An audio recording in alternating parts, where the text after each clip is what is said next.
जय हिंद। पढ़ने वाले बच्चे के लिए कोई बहाना नहीं होता, नहीं पढ़ने वाले बच्चे के लिए भतेरे सारे बहाने होते हैं। आज ये पढ़ेंगे, आज ये हो गया, आज पेट पिटा रहा है, नहीं पढ़ेंगे, कल से पढ़ेंगे, परसों से पढ़ेंगे, तरसों से पढ़ेंगे, बहुत सारे बहाने चलते रहते हैं। बट जो सिंसियर स्टूडेंट होते हैं उनके लिए कोई बहाना मायने नहीं रखता है। उनको पता है कि हमें जल्दी से जल्दी पढ़ करके सिलेक्शन लेना है, हमें आगे की ज़िंदगी जीना है। ठीक है, सभी ज़िंदगी आप तैयारी में ही व्यर्थ मत कर दीजिए। ठीक है, ज़िंदगी बहुत अनमोल है, बहुत अनमोल है, इसको किसी पैसे से खरीदा नहीं जा सकता है। चलिए शुरुआत करते हैं। भीड़ का हिस्सा बनना चाहते हैं या फिर जल्दी से सिलेक्शन लेकर के आगे बढ़ना चाहते हैं? ठीक है, चलिए और हम आगे बढ़ते हैं, शुरुआत करते हैं। एक खगोलीय दूरी की अगर बात करते हैं तो खगोलीय दूरी किसे कहते हैं? तो सबसे पहले खगोलीय दूरी समझिए। जैसे मैं आप मान लीजिए कि ये मेरा सन है, ठीक है, और ये मेरा क्या है? तो अर्थ है। और सन से अर्थ के बीच की जो दूरी होती है उसी को बोलते हैं, क्या बोलते हैं? तो खगोलीय दूरी बोलते हैं, यानी एस्ट्रोनॉमिकल यूनिट बोलते हैं, जिसको अंग्रेजी में एस्ट्रोनॉमिकल यूनिट बोला जाता है और हिंदी में क्या बोलते हैं? तो खगोलीय दूरी बोलते हैं। तब आपके सामने उठेगा कि अच्छा, इस सूर्य से और पृथ्वी के बीच की दूरी कितना है भाई? तो बस ये पूछा जाता है कि एक एस्ट्रोनॉमिकल यूनिट बराबर कितना होता है। तो एक एस्ट्रोनॉमिकल यूनिट की अगर बात करते हैं तो 1.495 गुना 10 के पावर 11 मीटर होता है। यानी सूर्य से पृथ्वी के बीच की दूरी कितना है? तो 1.495 गुना 10 के पावर 11 मीटर है। ठीक है, अगर यही किलोमीटर में पूछ देगा तब क्या कीजिएगा? तो 1.495 गुना 10 के पावर 8 किलोमीटर। ठीक है, तो इस तरीके से आपको आगे बढ़ते चलना है। ठीक है, आगे अगर हम बात करते हैं कि एक पार्सेक बराबर कितना होता है कि एक प्रकाश वर्ष बराबर क्या होता है? तो एक प्रकाश वर्ष की अगर हम बात करते हैं तो एक प्रकाश वर्ष बराबर कितना होता है? तो कहिए कि 3.1 एक प्रकाश वर्ष बराबर कितना होता है? तो 9.46 गुने 10 के पावर 15 मीटर होता है। कितना होता है? तो मीटर होता है।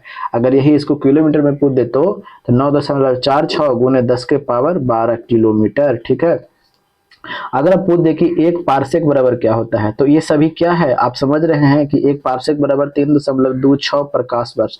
आपको लगेगा ऐसा हम क्यों लिख रहे हैं? तो इसीलिए लिख रहे हैं। अच्छा, अगर हम बात करते हैं कि ये 9.46 है तो लगभग ये 9.46 को लगभग 10 कर सकते हैं लगभग में, तो कहीं कि हाँ कर सकते हैं। तो ये 10 गुने 10 के पावर कितना है? ये तो 10 के पावर 15 है, तो 15 कर दिया हमने। तो 10 के पावर 15 और एक पावर है, बेस समान है तो जुटेगा 10 के पावर 16 मीटर हो जाएगा, तो कहीं कर सकते हैं। तो यही एक पार्सेक बराबर 3.26 और ये प्रकाश वर्ष होता ना है, तो यानी एक प्रकाश वर्ष बराबर 10 के पावर 16 मीटर। ठीक है, तो 10 के पावर 16 मीटर। ठीक है, तो यहाँ से आपको ये क्लियर हो गया कि एक पार्सेक बराबर कितना मीटर होता है? तो एक पार्सेक बराबर होता है कितना मीटर? तो एक पार्सेक की अगर हम बात करते हैं तो एक पार्सेक, गलती क्या लिखा जाता है भाई? तो एक पार्सेक की अगर हम बात बोलते हैं, लिखा ना भाई, एक अगर पार्सेक की अगर हम बात बोलते हैं तो एक पार्सेक बराबर कितना होता है? तो 3.26 गुने 10 के पावर 16 मीटर। अब आपके सामने हम पूछते हैं कि सबसे बड़ा कौन हो गया? ठीक है, तो सबसे बड़ा तो भैया सबसे बड़ा तो पार्सेक हो गया। तो दूरी मापने की सबसे बड़ी इकाई कौन हो गई? तो सबसे बड़ी इकाई कौन हो गई? तो ये पार्सेक हो गया। किससे? प्रकाश वर्ष से, क्योंकि यहाँ पे देखिएगा प्रकाश वर्ष आकर के घुसल है, तब एक पार्सेक कहला रहा है। समझ में आ रहा है ना? चलिए, तो दूरी मापने की इकाई क्या होती है? प्रकाश वर्ष होती है। अगर पार्सेक दिया है तो भी ठीक है, ना दिया हो तो प्रकाश वर्ष को चिपकाएंगे। इसका आंसर कौन सा हो जाएगा? तो ऑप्शन नंबर 1 हो जाएगा। ठीक है, अगर हम बात करते हैं, ये अगला क्वेश्चन क्या बोला गया? एंगस्ट्रॉम। ये तरंगदैर्घ्य को मापने की इकाई है। किसकी मापने की इकाई है? तरंगदैर्घ्य को। ठीक है, चलिए ये लक्स की बात कर देते हैं। तो ये क्या होता है? तो ये होता है ज्योति फ्लक्स। ठीक है, अगर बात करते हैं ये वेबर की, तो चुंबकीय फ्लक्स का मात्रा क्या होता है? तो कहिए कि वेबर होता है। चुंबकीय फ्लक्स का मात्रा क्या होता है? तो कहिए कि वेबर होता है। ठीक है, चलिए सिंपल सा क्वेश्चन था, आगे देखते हैं। आगे क्या बोला गया है कि प्रकाश की गति न्यूनतम होती है। तो प्रकाश की गति न्यूनतम कहाँ होती है भाई? ठीक है, तो आप जानते हैं कि म्यू बराबर क्या होता है? तो कहिए कि सी बटा भी होता है। ये म्यू, ये सी क्या है? तो कहिए कि ये लाइट ऑफ वेलोसिटी है, यदि प्रकाश का वेग है। ठीक है, ये सी क्या है? तो लाइट ऑफ वेलोसिटी प्रकाश का वेग ही है। ठीक है, अब ये वेग भी क्या है? तो किसी माध्यम में प्रकाश का वेग है। ठीक है, यहाँ पे लिख देते हैं कि किसी माध्यम में किसका वेग है? तो किसी माध्यम में प्रकाश का वेग है। तो इसी तरीके से आप क्या कर सकते हैं कि आपको इसको रटना पड़ेगा, तो नहीं फॉर्मूला है तो रटना पड़ेगा। ठीक है, अब अगर हम बात करते हैं तो अब हम भी बराबर क्या हो जाएगा? तो कहिए कि सी और बटा में म्यू हो जाएगा। तो यानी कहने का मतलब क्या होता है कि जिसका अपवर्तनांक कम रहेगा तो उसका वेग क्या होगा? ज्यादा होगा। ठीक है, जिसका अपवर्तनांक कम होगा उसका वेग, क्योंकि अब भी बराबर अभी देखा कि सी बटा म्यू, तो यानी जिसका अपवर्तनांक कम वेग ज्यादा, जिसका वेग ज्यादा अपवर्तनांक कम, बस वही बात है। अब सब में से देख लेते हैं कि किसका अपवर्तनांक पूछा क्या है, प्रकाश की गति न्यूनतम होगी, प्रकाश का वेग न्यूनतम, तो अगर वेग न्यूनतम ये वाला न्यूनतम करना है तो ये वाला अपवर्तनांक को बढ़ा देंगे, हाँ बढ़ा देते हैं। देखिए किसका होगा, तो पानी की अगर हम बात बताते हैं तो पानी का कितना होता है भाई, तो देखिएगा पानी का लगभग लगभग 1.33 होता है, यानी 4/3 होता है, म्यू होता है इसका जो, यही होता है ना, तो इतना तो ये होता है 1.33 ये होता है, ठीक है। चलिए हमें कम पूछा गया है किसका, प्रकाश का वेग कम है, प्रकाश की गति न्यूनतम होगी, यानी प्रकाश का वेग कम, तो यानी अपवर्तनांक ज्यादा हमको चाहिए। निर्वात का लगभग 1 होता है, वायु का निर्वात का तो कोई 0 होगा ना, वायु का लगभग 1 होता है, ठीक है। अगर कांच की बात बोल रहे हैं तो कांच का कितना होता है 1.45 होता है। तो अब खुद देखिए कि किसका अपवर्तनांक ज्यादा, तो जिसका अपवर्तनांक ज्यादा तो उसका वेग क्या कम, तो ऑप्शन नंबर 4 हो जाएगा, ठीक है। चलिए क्या, अब ट्यूबलाइट की बात आ गया है, तो ट्यूबलाइट देखिए, ट्यूबलाइट तो खैर अब बंद हो गया है, बट आप देखे होंगे, ऐसा बात नहीं है, ये आप ऐसा तो नहीं होगा कि आप इधर इधर वाले व्यक्ति हैं, आपको तो जन्म 2000 के आसपास में जरूर हुआ होगा, तो आप ट्यूबलाइट तो जरूर देखे होंगे, ठीक है। तो ट्यूबलाइट की अगर हम बात बोलते हैं तो ट्यूबलाइट की देखिए में कैसे में क्या होता है कि जैसे में ये होता है, यहाँ पे चौक लगा होता है, ठीक है। अब ये चौक लगा होता है और यहाँ से ये क्या होता है, अब ये मरकरी क्या होता है, यहाँ से ये जुड़ा होता है, ठीक है। अब सबसे पहले ये मरकरी जब जुड़ा हुआ रहता है, यहाँ से आप करंट वगैरह दे देते हैं, ठीक है। अब देखिएगा हम बात करते हैं किसकी, ये चौक जो होता है, ये चौक, अगर चौक की अगर बात करते हैं तो ये क्या करता है कि उच्च वोल्टता को प्रेरित करता है, ठीक है, यानी उच्च वोल्टेज को क्या कर देता है, तो प्रेरित करने का काम करता है, ठीक है, जिससे मरकरी क्या हो जाती है, जल जाती है, प्रेरित करती है। लेकिन हमें ये तो आंसर मिल गया, बट इसका हम अब अगर बात करते हैं कि ये मरकरी जो है, ये मरकरी में क्या होता है, तो ये मरकरी जो आप देख रहे हैं, इस मरकरी में क्या भरा जाता है, तो इस मरकरी की अगर हम बात करते हैं तो इस मरकरी में क्या भरा जाता है, तो ये वाष्प पारा रहता है, ठीक है, और क्या रहता है, प्लस में आर्गन गैस रहता है। ये वाष्प पारा पता है क्या कर देता है, जैसे ही इलेक्ट्रिक करंट इस पर जो पड़ती है वाष्प पारा पर, तो जो विद्युतीय जो है ना, विद्युतीय जो उसको इलेक्ट्रिक करंट को क्या कर देता है कि ये परावैंगनी में क्या करने का काम कर देता है, परावैंगनी में बदलने का काम कर देता है, ठीक है। और उससे क्या होता है कि प्रकाश फिर उत्पन्न होता है, ठीक है, और उससे हमको प्रकाश बाहर निकल जाता है, ठीक है। यानी कहने का मतलब क्या हो गया, अगर इतना चीज आप ध्यान में नहीं रखना चाहते हैं तो सिर्फ ये ध्यान रखिएगा कि मरकरी में किसका किसका इस्तेमाल किया जाता है, तो वाष्प पारा, ठीक है, और किसका, आर्गन गैस। ये आर्गन क्या है, तो कहिएगा कि ये अक्रिय गैस है, जिसकी परमाणु संख्या कितनी होती है, तो 18 होती है, ठीक है। चलिए इसका आंसर कौन सा हो जाएगा, तो ऑप्शन नंबर 1 हो जाएगा। आगे बढ़ते हैं, ज्यादा क्वेश्चन है, ठीक है। क्या बोला गया है कि बरसात की बूंदों को गोल का आकार, अब जैसे मैं सब दिन आपने पढ़ा होगा कि यार सरफेस टेंशन देखते हैं, सरफेस टेंशन देखिएगा क्या बोला गया है कि श्यानता के कारण, ठीक है, श्यानता मतलब समझते हैं गाढ़ापन होता है, ठीक है, ठेठ में समझिए बस यही चीज, परिभाषा के फेर में मत रहिएगा। श्यानता का मतलब होता है गाढ़ा, ठीक है, लिख देते हैं तब गाढ़ा गाढ़ा, ठीक है। सतही तनाव मतलब समझते हैं, यानी टेंशन की बात बोला गया है, ठीक है। घर्षण के कारण थोड़े ना होगा जी, तो ऐसी ऐसी है, लोच के कारण नहीं। श्यानता का मतलब गाढ़ापन की बात किया जा रहा है, क्या गाढ़ापन के कारण गोल होता है जी, नहीं ना। आंसर तो सिंपल सी बात है, जो हम पढ़े थे सरफेस टेंशन दिखाई पड़ गया। क्या बोला गया है कि अगर वायु से जल में प्रवेश करती है, अगर ध्वनि की अगर बात करते हैं तो कल भी ये क्वेश्चन हुआ था कि जब ध्वनि कहीं से निवेश करे कहीं से, क्या क्या बदल सकता है, देखिएगा बदलेगा केवल और केवल क्या बदलेगा, आवृत्ति जो होगा, ये आवृत्ति हमेशा हमेशा नो चेंज होती है, ये कभी भी नहीं बदलता है। बदलेगा क्या, तो देखिएगा तरंगदैर्घ्य जो होगा वो तरंगदैर्घ्य क्या होता है आपका, बदल जाता है, और क्या बदलेगा, तो वेग बदलेगा, ठीक है। ये दोनों क्या हो जाएगा आपका, बदल जाएगा, लेकिन आवृत्ति जो होती है, आवृत्ति वो कभी नहीं बदलती है, ठीक है। चलिए इसका आंसर कौन सा हो जाएगा, तो ये हो जाएगा, ठीक है। आवृत्ति, आयाम भी बदल जाता है, आयाम क्या करते हैं, मैक्सिमम डिस्प्लेसमेंट को हम आयाम कहते हैं, ये वाला जो है ना, ये वाला दूरी उसको आयाम कहते हैं, ठीक है। तो जो तरंगदैर्घ्य बदलेगा तो आयाम तो बदल ही जाएगा, ये तो ऐसी नॉर्मल सी बात है, ठीक है। चलिए आगे क्या बोला गया है कि ऑप्टिकल फाइबर किस सिद्धांत पर काम करता है, सिंपल सा क्वेश्चन है। अब इसमें कई सारे टर्म आते हैं कि पूर्णांतिक प्रवर्तन है, तो पूर्णांतिक प्रवर्तन किसे कहते हैं, नहीं कहते हैं, ठीक है। तो कई सारे बच्चे का कमेंट आता है कि जो क्वेश्चन है सिर्फ वही करवाइए और बाकी फाजुल का डिस्कशन मत करवाइए, ठीक है। तो हम क्या करें, समझ में नहीं आता है, लेकिन थोड़ा सा देख लीजिएगा बताया क्या गया है कि एक होता है क्या, जैसे में प्रकाश किधर से आना चाहिए, तो कहे कि विरल माध्यम से आपको कहाँ आना चाहिए, तो सघन माध्यम में आना चाहिए। तो पहले देख लेते हैं क्रांति कोण किसे कहते हैं। तो जैसे में प्रकाश की किरणें आती है, ठीक है, ये प्रकाश की किरणें आ रही है और क्या होती है कि इसको जिसमें विच्छेदित करने वाली जो ये वाला लाइन है, इसी के समानांतर ये क्या होती है कि चल जाती है, ऐसे ही क्या होती है, चल जाती है। तो इस वाले जो कोण को क्या बोलते हैं, तो क्रांतिक कोण बोलते हैं। अब पूर्णांतिक परावर्तन फट से न देख लेते हैं। यानी पूर्णांतिक परावर्तन कहने का मतलब क्या है कि क्रांतिक कोण से क्या होना चाहिए, आपतन कोण का मान अधिक होना चाहिए, ठीक है। और जिस माध्यम से आया था उसी में क्या कर गया, ये लौट गया, तो इसको बोलते हैं क्या, तो पूर्ण आंतरिक परावर्तन। इसको क्या बोलेंगे, तो पूर्ण आंतरिक परावर्तन, ठीक है, पूर्ण आंतरिक परावर्तन उसको बोलते हैं। कोई दिक्कत तो नहीं होना चाहिए, ठीक है। चलिए अब यहाँ तो समझ में आ गया अच्छे तरीके से। तो इसका आंसर कौन सा हो जाएगा, ऑप्शन नंबर आपको 3 हो जाएगा, ठीक है। अपवर्तन परावर्तन तो पता ही होगा। व्यतिकरण की बात बता देते हैं। व्यतिकरण क्या होता है, जैसे में बुलबुला है, ठीक है, साबुन का बुलबुला है, तो कहीं कहीं तीव्रता इसका पूरा बढ़ जाता है और कहीं कहीं तीव्रता एकदम घट जाता है। तो इसी के कारण क्या होता है कि बुलबुला आपको चमकता दिखाई पड़ता है, ठीक है। कोई दिक्कत तो नहीं है, आगे देखते हैं। आगे क्या बोला गया है कि विभाजन की दीवारों में ध्वनि अवशोषित करने के लिए, अच्छा, विभाजन की दीवारों में ध्वनि को अवशोषित करना है। तो ध्वनि को अवशोषित करने के लिए तो वो जैसे में नॉर्मल सा आप जानते हैं ना कि वो खक्सा वाला तो इस्तेमाल कर सकते हैं, ठीक है, करिए सकते हैं। ध्वनि को क्या करता है, एब्जॉर्ब कर लेता है, क्योंकि स्टोन चिप्स, ठीक है, चिप्स मतलब कि इसमें क्या बोला गया है कि उसमें सिलिकॉन वगैरह इसमें तो लगा हुआ तो परावर्तित कर देगा ध्वनि को जी, तो खत्म कर दीजिए। इस्पात तो भैया ये तो ध्वनि को तो 8 टन टन मारेगा, काम खत्म।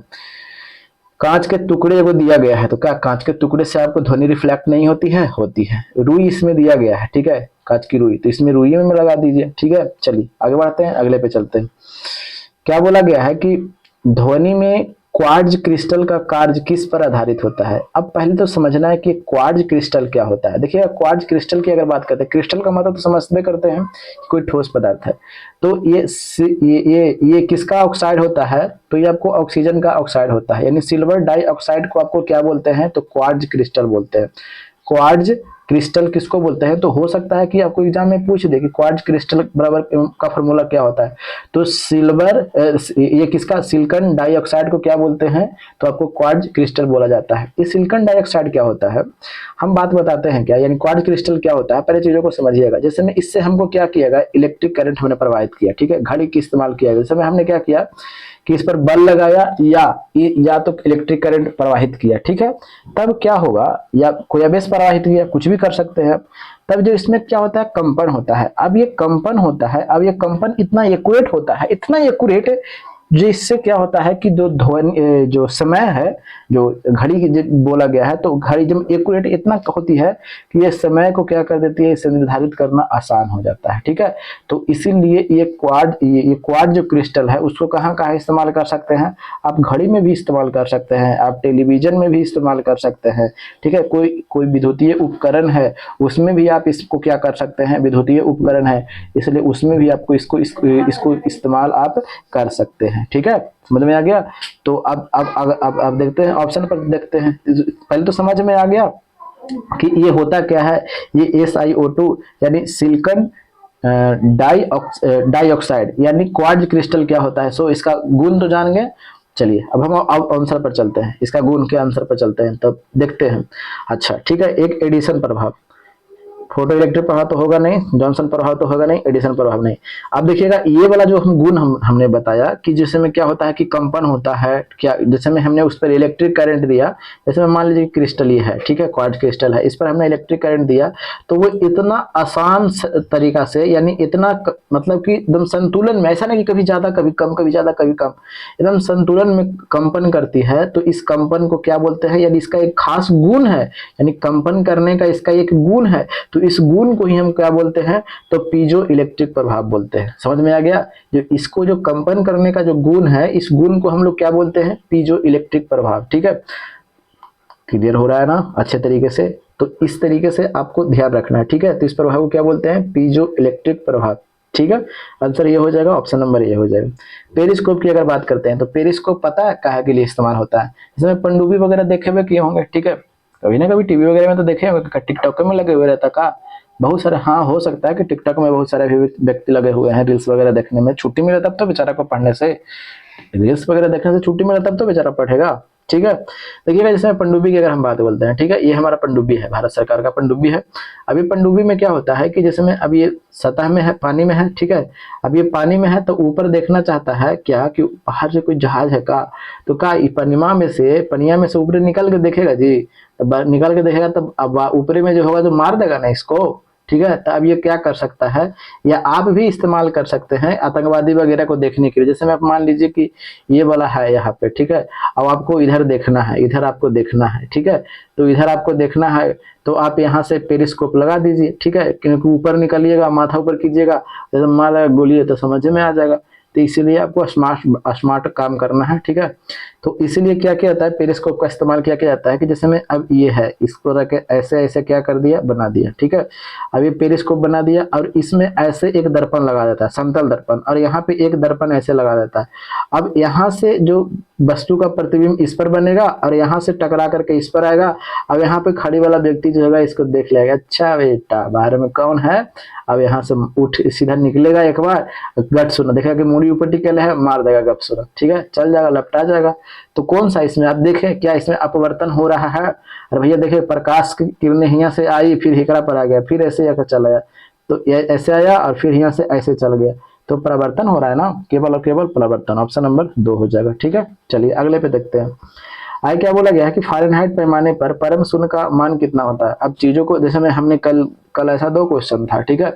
तो कल जब 2 क्वेश्चन था तो कल हमने समझाया भी था अच्छे तरीके से कि याद करके आए हैं। अगर नहीं सही में अगर कोई याद करके नहीं आते हैं ना, तब पता है क्या लगता है ना कि सामने खड़ी कर करके एकदम तोप से उड़ा दे, ठीक है, ऐसा फील होता है। तो क्या कर सकते हैं, तो आप देखिएगा c/5 बराबर क्या होता है, f माइनस 32/9 बराबर क्या होता है, k माइनस 273 और बटा में 5 बराबर r बटा क्या होता है, 4 होता है। ये लेवल तो याद होगा ना, कम से कम ये तो याद किए होंगे, ठीक है, कई बार हमने बताया है, ठीक है। सही में अगर इस तरह के याद नहीं कीजिएगा ना, तो आपको पहले तो तोप से उड़ा करके फिर उसके बाद में फांसी पर दिया चढ़ाया जाएगा, ठीक है, जो कुछ कुछ बचेगा ना उसको। चलिए अब इसके बाद हम कर लेते हैं, तो हम पुट करते हैं किसका, फ़ारेनहाइट और किसका, परम शून्य ताप। यानी परम शून्य ताप पहले तो देखिए 2 चीज निकालने के लिए बोल दिया, क्या बोल दिया, तो परम शून्य ताप जिसको पता नहीं होगा बेचारा को टिकटॉक देखने से छुट्टी मिल जाता है ना, रील्स वगैरह देखने से छुट्टी मिल जाता है ना। तो परम शून्य ताप पता है किसको बोलते हैं, कितना डिग्री सेल्सियस को बोलते हैं, -273 डिग्री सेल्सियस को लगभग पॉइंट में होता है। तो लगभग 273 आप लेकर के चलेंगे, सोल्व करना पॉइंट में लेकर चलेगा तो हालत खराब हो जाएगा, ठीक है। तो -273 डिग्री सेल्सियस को हम लोग क्या बोलते हैं, तो परम शून्य ताप बोलते हैं, ठीक है। परम शून्य ताप यानी इससे ज्यादा ठंडा नहीं किया जा सकता है। अभी तक वैज्ञानिक इतना आगे नहीं बढ़ पाई है कि -273 डिग्री सेल्सियस से ज्यादा ठंडा कर सके। खैर टेम्परेचर तो बहुत उत्पन्न कर दे रहा है, करोड़ों करोड़ डिग्री सेल्सियस कर दे रहा है, ठीक है, बट इससे कम आपको लाखों लाखों डिग्री सेल्सियस उत्पन्न कर दे रहा है। लेकिन क्या इससे कम उत्पन्न कर सकता है, ठंडा कर सकता है, इतना अभी टेक्नोलॉजी आगे नहीं बढ़ पाया है, ठीक है। चलिए अब हम देख लेते हैं, पुट कर लेते हैं, मान को पुट कर लेते हैं। तो पुट कीजिए मान को, तो पुट कीजिए, तो आप देखिएगा यानी सेल्सियस c/5 बराबर कितना जी, फ़ारेनहाइट में बदलने के लिए f माइनस 32/9, तो सेल्सियस की जगह पे कितना करेंगे, तो -273, ठीक है, बटा 5 बराबर f माइनस 32/9 काट दीजिए ना, यहीं पे 2 से गुना करके, कहा लगी आगे पीछे से गुना कीजिएगा, फिर घटावा घटावी कीजिएगा, इस जगह पे से 2 से गुना कर देते हैं, 2 से ऊपर गुना किया, 2 से नीचे गुना किया, फिर 10 से भाग दे देंगे, आसान हो जाएगा। तो 3 दूनी के 6, ठीक है, 7 दूनी के 14 के 4 हाथ में 1 और 2 दूनी के 4 है 1 5, फिर से सही है ना जी, एक बार फिर से देख लेते हैं, गलती हो जाएगा, दिक्कत है ना। 3 दूनी के 6, 7 दूनी के 14 के 4 हाथ में 1 2 4 1 5 और माइनस, ठीक है, और ये 10 हो जाएगा, पॉइंट बैठा दिया, कोई दिक्कत है, यहाँ पे पॉइंट बैठा दिया, ठीक है, इतने होगा जी। फिर से देखते हैं एक बार, 3 दूनी के 6, ठीक है, 7 दूनी के 14 के 4 हाथ में 1 2 4 1 5, हाँ जी पॉइंट पड़ा ना। अब इसका क्या हो जाएगा ना, कहीं मिस्टेक तो ना कर रहे हैं, हाँ इतने कैसे होगा, हाँ ठीक है, हाँ जी नीचे पॉइंट पर पढ़ के आ रहा है, हाँ जी ठीक है, चलिए सही है। अब देखिएगा इसकी बात कर रहे हैं कि नीचे से 10 से सुनो तो उसमें हो रहा है, भागवत तो पढ़ रहा है, वो आप ध्यान नहीं दे रहे हैं। अब क्या हो जाएगा, f माइनस 32 बटा में 9 हो जाएगा। अब इसको अब बटा में का गुना गुना करिए, ठीक है, गुना गुना खेल जाइए, तो गुना गुना खेलिए, तो गुना गुना खेलते हैं तो कितना हो जाएगा, तो 9 छक 54, 9 छक 54 के 4 हाथ में 5 और 9 चौक 36 और 5 41, पॉइंट दे देते हैं, 36 5 41 हाथ में 4 हो जाएगा और 9 5 45 4 49 हो जाएगा। कोई दिक्कत है तो नहीं है, ठीक है, और माइनस में है। अब बराबर कितना हो जाएगा F माइनस 32, आई पट्टी आएगा तो क्या हो जाएगा, ठीक है, ई पट्टी आएगा तो क्या हो जाएगा, प्लस में हो जाएगा, तो प्लस में हो जाएगा तो प्लस में कर दिए, तो आप घटा दीजिए, ये प्लस में 0 बटा में 0.0 कर देते हैं। 4 में से 0 गया तो कितना बच गया, 4 बच गया। 11 में से 2 गया तो कितना बच गया, 9 बच गया। अब यहाँ 8 में से 3 गया तो कितना बच गया, 5 बच गया, ठीक है। 8 में से 3 गया था 5, 4 के 4 उतर गया, तो माइनस कितना हो जाएगा, तो F बराबर कितना हो जाएगा, तो माइनस 4 5 9 दशमलव बैठा दीजिए, 0.4 माइनस 459.4, ऑप्शन नंबर 2 हो जाएगा, ठीक है। तो देख रहे हैं दोनों चीज टर्म करवा दिया। पहले तो परम शून्यता पूछा, उसको लपेटा, और फिर गुना भागा देख लिया कि कोई बच्चा मैथ में तो कमजोर तो ना है, उसको तो बढ़िया से पहले डुबा डुबा के मारेंगे, ठीक है ना। तो यही काम कर रहा है, ठीक है। तो वन लाइनर वाले जो है ना, जो केवल जीडी के भरोसे बैठे हुए हैं, तो देख रहे हैं ना, डुबा डुबा के मारेगा, समझ में आ जाएगा कि जीडी के भरोसे जब बैठ करके बैठे ना, हाँ, कि हम पूछ के हम बहुत महारत हासिल कर रहे हैं, तो देख लीजिए आपके सामने है। चलिए आगे देखते हैं, अगले पे चलते हैं। वो सब जानते हैं, वो सब सिलेक्शन पहले होता था, अब ना होता, काम खत्म हो गया वो सबका। चलिए आगे देखते हैं, अगले पे चलते हैं।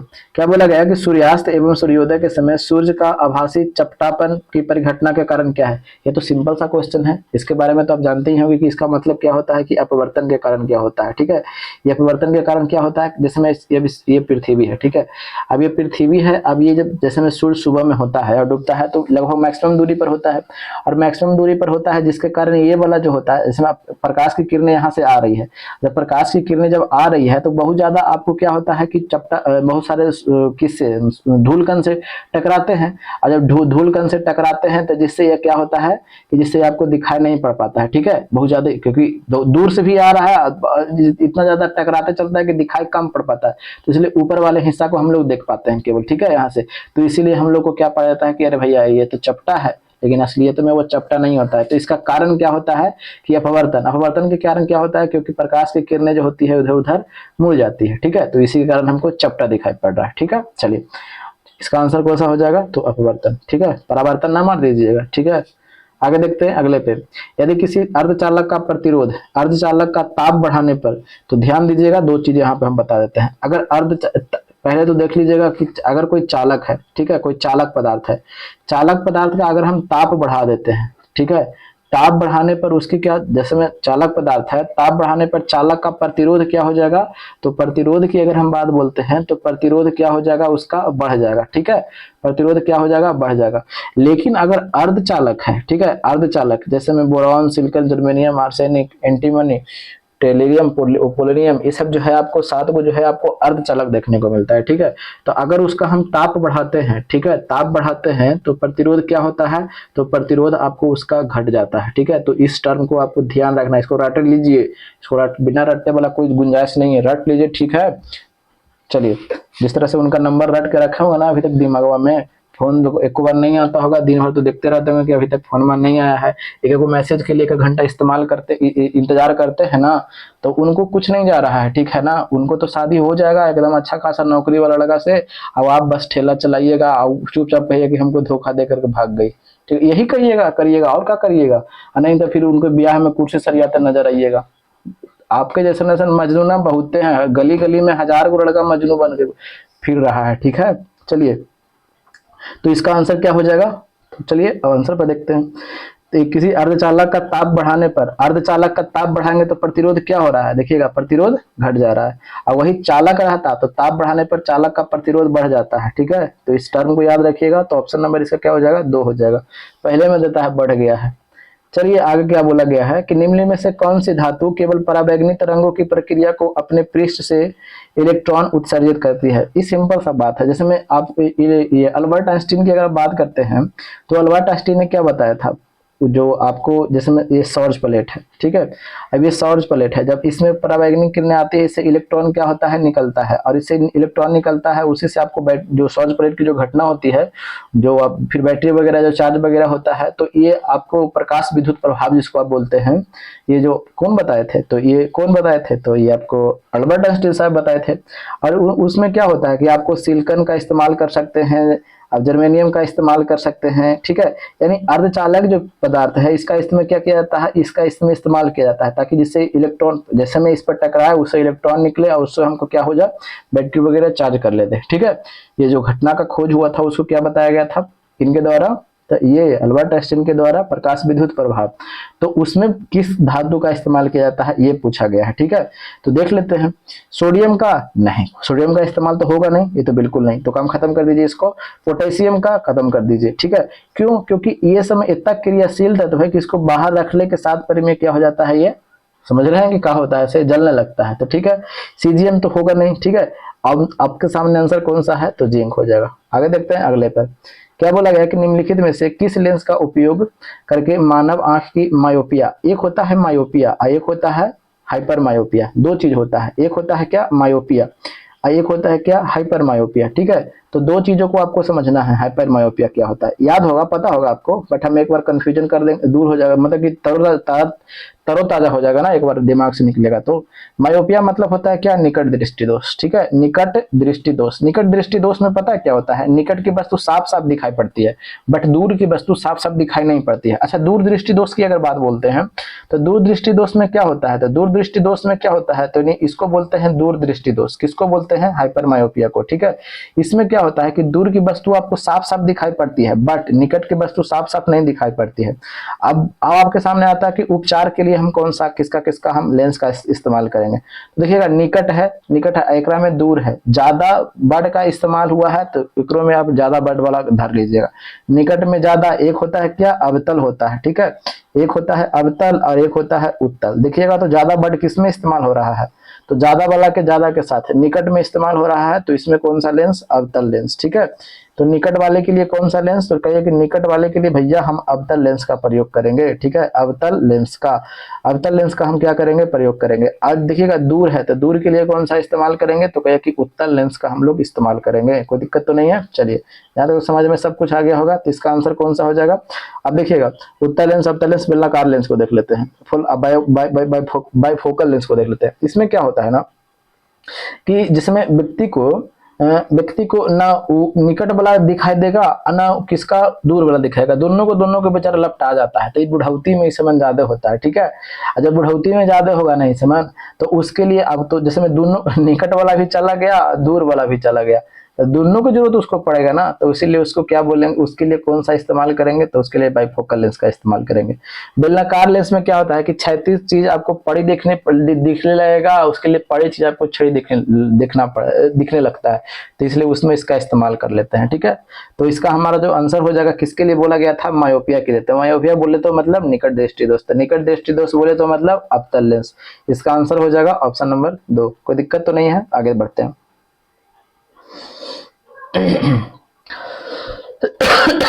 सॉरी, कहाँ गया जी, आगे देखिएगा अगले पे।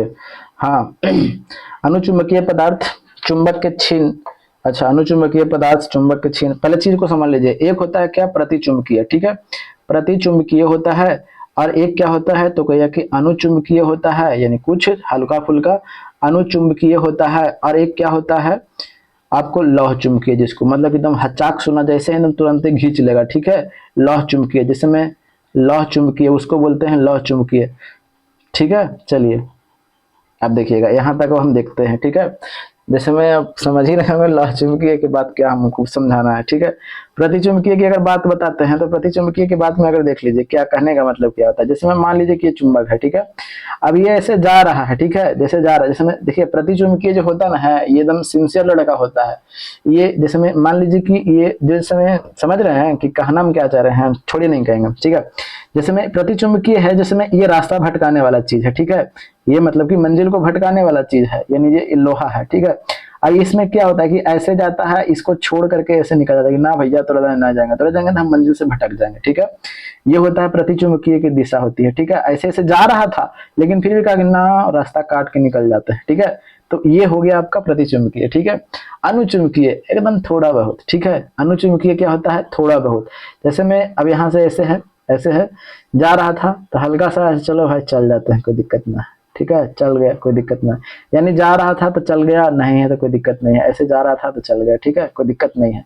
लेकिन ये देख रहे हैं जा रहा था इधर सीधवा में, लेकिन तैयो भाग गया कि ना भैया, देख रहे हैं इतना दूर निकला कि ना तो उधर ना जाएंगे। लौह चुंबकीय में क्या होता है, बस यही चीजों को तो आपको रोक रोक करके रखना है, ठीक है। यही चीजवा को देख, दूर से दूर दूर देखबे करते हैं कि हुआ पे है, एकदम लइकन हिया से एकदम ऐसे एकदम निकलता है, एकदम देखते हैं ना गाड़ी कैसे चलाता है, एकदम सट करके चलाता है। तो उसमें भतेरे लोग के का बता सकते हैं, उसका कोई उपाय नहीं है, ठीक है। तो उसका समझ ही सकते हैं, वो गाड़ियाँ खाली चला करके क्या करेंगे। उस तरह से क्या इम्प्रेस होती है लड़की, उस तरह से इम्प्रेस होती है, उस तरह के तो गाली देती है, ठीक है। ठीक है, तो इसको क्या बोलेंगे, तो लौह चुंबकीय बोलेंगे। उसको पता है कि इसमें ऐसी लफ्फू है, इसमें निकम्मा है, क्या बोलते हैं उसको, बोलते हैं उसको क्या बोलते हैं पता, चलिए आएगा ध्यान में तो बता देंगे। निठल्ला है, हाँ निठल्ला है। निठल्ला लड़की से कोई कोई भाव भी नहीं देती है, ठीक है। चलिए यहाँ तक तो समझ में आ गया। अब यहाँ तक तो कोई दिक्कत तो नहीं है, आप देखिएगा। अब हम आगे बात बताते हैं क्या, ठीक है। लौह चुंबकीय, प्रति चुंबकीय तो देख लिया, टाइम भी ज्यादा हो रहा है भाई, चलिए बाकी हल्का हल्का जल्दी जल्दी बता देते हैं, ठीक है। अगर हम बात कर देते हैं कि ये इसकी अणुचुंबकीय की बात बताते हैं, तो इसकी अणुचुंबकीय की बात बताते हैं, तो ये इसको क्या होता है, इसकी अगर बात बताते हैं तो ये हल्का सा क्या हुआ था, यहाँ पे देख रहे हैं आप यहाँ पे कि हल्का सा आपको क्या हुआ था कि मतलब कि आकर्षित हुआ था चुंबक की ओर, ठीक है। तो इसको कह सकते हैं कि एक से कम होता है, एक से क्या होता है, कम होता है, ठीक है। और ये देखिएगा जा रहा था लेकिन कहा कि ना भैया ना जाएंगे, तो इसकी चुंबकशीलता क्या होती है, जीरो होती है, ठीक है। इसकी चुंबकशीलता जीरो होती है, यानी आकर्षित होने वाला ये ना है, एकदम सख्त लौंडा इसको बोलते हैं, ठीक है। लौह चुंबकीय की बात बोल रहे हैं, जो यही धुंधवा वाला है, एकदम ये एक से इसका क्या होता है, अधिक होता है, दूर से आकर्षित हो जाता है, ठीक है, दूर से आकर्षित हो जाता है। ये इसका चुंबकशीलता कितना होता है, तो एक से अधिक होता है, ठीक है। तो बस इतना तो आप समझ गए। चलिए सब एकत्र ही बता देंगे तो हौच पौच हो जाएगा, बाकी क्वेश्चन जो हम पढ़ते हैं जैसे जैसे आगे बताते चलेंगे। चुंबक से छिन्न बल द्वारा आकर्षित होता है अनुचुंबक। अभी देखिए अनुचुंबक हम लिखे ना यहाँ पे जी, इस तरफ देखिएगा, अनुचुंबक हमने लिखा ना यहाँ पे, तो देखिए हाँ, तो क्या चुंबक से छिन्न बल द्वारा विकर्षित हो रहा है जी, देखिए तो विकर्षित करवाए हैं हम, आकर्षित ना करवाए हैं जी। इसको लपेटिए, चुंबक से प्रबल बल द्वारा विकर्षित, विकर्षित कहाँ, आकर्षित, चुंबक बल की ओर प्रबल बल द्वारा आकर्षित, प्रबल बल की ओर चुंबक अनुचुंबक होता है जी। ये लौह चुंबकीय न होता है, यहाँ पे देखिए तो लौह चुंबकीय होता है ना। इसको खत्म करिए, काम खत्म। चुंबक की ओर छिन्न बल द्वारा आकर्षित, यस ऑप्शन नंबर क्या हो जाएगा, तो 4 हो जाएगा। देखिएगा भेजा में घुस रहा है कि नहीं घुस रहा है, बताइएगा कमेंट बॉक्स में जरूर बताइएगा, ठीक है। चलिए, और हमें किसी को ठेस पहुंचाने का कोई इरादा नहीं रहता है बस, ठीक है। चलिए आगे क्या बोला गया है कि निम्न में से कौन सा कथन प्रतिवर्ती धारा के लिए सही नहीं है, यानी एसी करंट की बात बोला गया है। तो एसी करंट कैसे चलता है, ऐसे ऐसे एकदम लहरिया कट मारते चल जाता है, ठीक है। यानी कभी मैक्सिमम हो रहा है कभी मिनिमम हो रहा है, ठीक है, कभी मैक्सिमम हो रहा है कभी मिनिमम हो रहा है, कभी मैक्सिमम हो रहा है कभी आपको मिनिमम हो रहा है, ठीक है। यानी इस तरह के एसी करंट बोलते हैं। हमारे घरों में की बात बोलते हैं तो हमारे घरों में 220 वोल्ट और 50 हर्ट्ज पर क्या किया जाता है, तो बिजली की सप्लाई की जाती है, ठीक है। अगर हम बात करते हैं ये एसी का खोज किसने किया था, एसी करंट का खोज तो निकोला टेस्ला ने किया था। खोज किसने किया था, तो निकोला टेस्ला एक वैज्ञानिक थे, उन्होंने क्या किया था कि एसी करंट का खोज किया था। इसको सबसे लंबी दूरी तक भेजा जा सकता है, सबसे लंबी दूरी तक भेजा जा सकता है, ठीक है।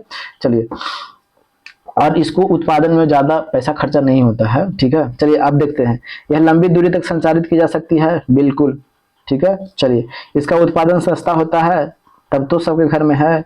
इसका परिमाण समान होता है, यहाँ पे मैक्सिमम हो रहा है, देख रहे हैं यहाँ पे कलर चेंज, यहाँ पे मैक्सिमम हो रहा है, यहाँ पे लो हो रहा है, यहाँ पे मैक्सिमम हो रहा है, यहाँ पे लो हो रहा है, यहाँ पे मैक्सिमम हो रहा है, यहाँ पे लो हो रहा है।